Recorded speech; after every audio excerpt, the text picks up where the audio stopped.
he say, I'm not coming for the lost sheep of the Gentiles? No, he didn't. He said, I only came. They are filming. So this is not supposed to happen. No, they're filming. Come on. There's no problem. I have to go. There's all the... Don't record إخوان. Let's give her da'wah inshallah. That's my daughter. Huh? Say again? That's my daughter, Binti. Watch. Alhamdulillah. وأنت Christian as well? Are you Christian? I'm Christian. I'm Arabic Christian. You Arab Christian? Yes, Syrian Christian. كيف تقرأ القرآن بالعربية؟ الله رب العالمين الرحمن الرحيم. الرحمن مالك يوم الدين. You know what I was going to ask you? Yeah, what I was going to ask you, how can you read the beauty of the Quran, the Arabic language? And please, can you tell me through the history, through the human history, is there anyone speaks like Noon والقلم وما يسطرون ما أنت بنعمة ربك بمجنون أو كاف ها يا عين صاد ذكر رحمة ربك عبده زكريا إذ نادى ربه نداء خفيا أو الرحمن علم القرآن خلق الإنسان أو الحمد لله الذي أنزل على عبده الكتاب ولم يجعل له عوجا. هذا كلام لم يعرف في التاريخ. مين كتبه؟ هذا من عند الله سبحانه وتعالى. Yeah, because that's my challenge. My challenge, bring me someone in history speaks like this. No one, even the Arab pagans, they never speak like that. And you know what is very interesting? When you look at the Sunnah of the Prophet Muhammad sallallahu alaihi wasallam, you look at his Sunnah, the way he speaks is completely different than the Quranic style. That is a proof the Quran is not from the Prophet Muhammad. Because it's impossible for someone to move from so perfect, so eloquent, beautiful style of speaking to way lower. You understand? Are you going to pull him as well? Yes. Abu, you're the Rajul brother. The Rajul pull, not the moment pull. Nice to see you, man.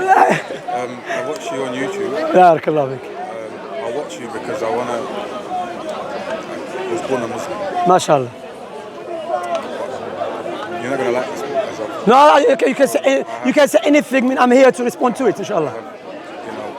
Growing questions. But I watch your videos. Yeah, you can ask, inshallah. I persuade myself to bring back that iman, that belief, that certainty. But yeah. It's just hard, brother. Like, there are a lot of questions about. Okay, what you have to do? What's your name firstly, brother? What's your name? Huh? Burak. Murad. Burak. B-U-R-A-K. Burak. Okay. Okay. You Turkish? Turkish. Yeah. Clock Tony. See. MashaAllah, nice to meet you, my brother. Look, akhi, you have differentiation between asking questions and between whisper of a shaitan. Because remember, shaitan isn't going to leave you or leave me alone. You understand?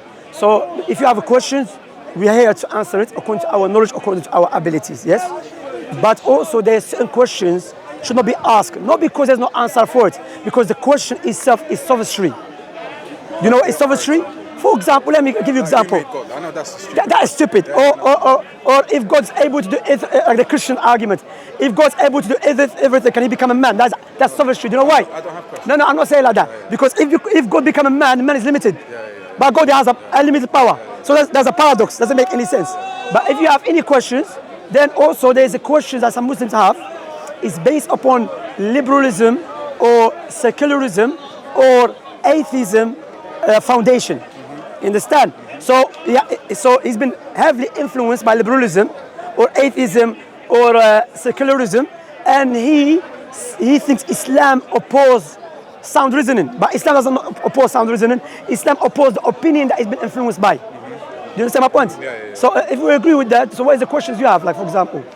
For example, I know you probably heard it a million times. So this time it's going to be 1 million and one. Because no one's given me the proper answer, you know what I mean? My question is, if God is all-knowing, omnipotent, and he knows everything that's going to happen, happened, everything. Yeah. And we have free will. Yeah. Why is people like Hitler and Stalin born into this world? And the response I get with that, I'm trying to say, is everybody's got their own choice and their own decisions, and Hitler and Stalin decided with their own free will that Allah gave them. They decided to do that. But my counter to that would be, didn't Allah know what decisions he was going to make before he even thought about making it? We don't say thought, because thought when you don't know. Firstly, see, that's one of the questions. That is a sophistry question. You don't. You think it's not? It's not. You know why? Because you want to dictate to Allah what He should do. Yes, I'll give you an example of that. Is it logical and rational for someone who has a little knowledge to judge someone who has a perfect knowledge? Of course not. That's why I'm not fully. That's my point. No, my point here. See, when I mentioned about sovereignty questions, sometimes you think it's illogical, but it's not in reality. Okay, example of that, because now Allah only taught us, because the question will be valid, why Allah creates Hitler in paradise, if Hitler's going to kill people in paradise. Because paradise is not a place for a test. Okay? That would be a logical argument why Hitler is in paradise killing people when paradise should be no killing, no nothing. But in this life, Allah only tells us to test us through our life, through our wealth, through our children. So it makes sense. You understand? So you see, your question is based upon the wrong premises. Because your premises, you think in this life should be perfect. But that's not the life that Allah told us to be perfect. The life that should be perfect is paradise. When I say perfect, mean there's no killing, there's no this, understand? So that's my point. My point is, many Muslims, when they ask questions, and that's what I said, I said ask, no problem. Sometimes we have a doubt because, so why doubt called doubt? It defies logic. You're basically saying some principles defies. It's bigger than logic. Is what you're saying. It's unguessed sound reasoning. You understand? Because, for example, I said to you, for example, and now if a daughter, she said to her father, oh, forget that, the story in the Quran. The story in the Quran of Musa and Khadir. Do you know about it? Musa, yeah, I know Musa. Al-Khadir is in Surah Al-Kahf. This story, Akhi, explains everything for us. Every doubt about Allah's qadr, about evil, explains it. Let us see how. Okay? So, Musa alayhi salatu wasalam once was asked by his followers, Israelites, Man a'lamu nas, as we mentioned Bukhari. Oh Musa, who is the most knowledgeable person? According to Musa, he's a prophet of Allah, therefore he's the most knowledgeable person. He said, I. So he said to him, then, what they call it? He said to him, Allah rebuked him. When I say rebuked him, by the way, it's not like corrected him, all right? He said, don't say that. You should say the knowledge of this particular question is with Allah. Allah said to Musa, I'm going to send you to someone who has more knowledge than you. Okay, Al-Khadir, he has a knowledge of what? The ulama mentioned, or I will let you know after. So now Musa met Al-Khadir. Al-Khadir said to Musa, alayhi as-salam, don't travel with me because you're going to see certain things is going to disturb you. And I'm sure you're not going to be able to withhold yourself. Musa said, I will. So they're walking together. They had to cross a river. They were young boys, poor.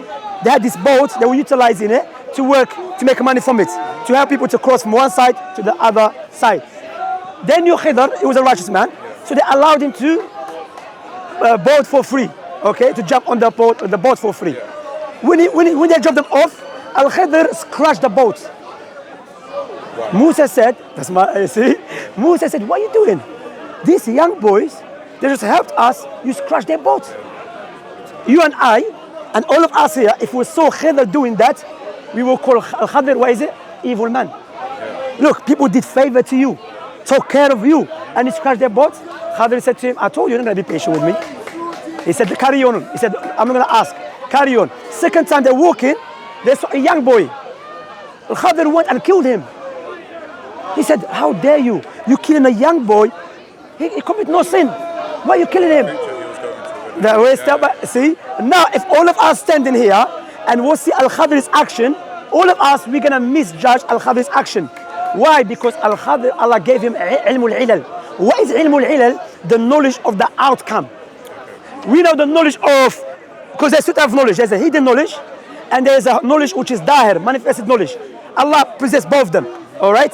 So Al-Khidr, Allah gave him some of the hidden knowledge of certain actions what will lead to. Yes? So and now the third time, they're walking together, they went to a village, they asked the people, welcome us, host us. They say, no, we're not gonna host you. So there was a wall, it's about to collapse. Al-Khidr go to fix it. Musa said, your story is very strange. You're a very strange person. Those who helped us, you scratch their boat. Those who reject to help us, you go help them. He said, today is enough. He said, as for the first one, the boys, they had king in their village and they used to take away any boat that is in a good condition. So I scratched it in order for the people to not take it away from them. So is it evil or good now? In hindsight, good. It's good now. Yeah. Because what? It saved him from the evil leader. Because if he left the boat the way it is, the king was going to take it away from them. Yeah. And there will be what? No money for them. So that scratch, from us, it looks like an evil thing, but in reality, that was good. You see? Can you apply that with everything? Of course, when it comes to Allah's action, then which one is more rational, more logical? If Musa misjudged the action of Al-Khadir, who is another human being like him, what about the action of Allah, which behind the perfect knowledge, perfect wisdom? So you're basically saying we can't comprehend Yes. anything. No, certain things we can't comprehend because There are hidden. there's a hidden knowledge behind it. Yes, there's a hidden reasons. Also, that's what Ibn al-Qayyim, one of the Muslim scholars, Ibn Taymiyyah said. He said, Islam never came to oppose sound reasoning, but it came to blow away the sound reasoning. For example, like me, I don't know how the traffic light works. If you explain it to me, I think, oh my God, you understand? It's unbelievable. But it doesn't mean because I don't know how it works, therefore it's some nonsense. You understand, Akhi? So that's my point. My point. Yes, my point. You have to have a foundation. When you have this foundation, you can deal with every doubt, inshallah ta'ala. So when it comes to Allah subhanahu wa ta'ala, it's irrational or logical, impossible for me or you to judge Allah's action. Because, for example, I met someone, he said to me, I said to him, why don't you believe in Allah? He said, how can I believe in Allah? When I was young, my mother passed away. So therefore, according to this person, Allah should not take his mother away. Otherwise, it's not Allah. Okay. I met another person, or a girl. So she said to me, I'm not going to believe in Allah because when I was young, I was sexually abused. So according to her, Allah does not exist because, so now what they want God according to their ways. It's like take away. I want God, but he can only do this. That's illogical because God is the master, is the Rabb, is the sovereign, has a sovereign. You understand, brother? Yeah. Make sense? Yeah. Alhamdulillah. I think a lot of people have that. You're welcome, auntie. My country, especially here to see. From your country, what country you from?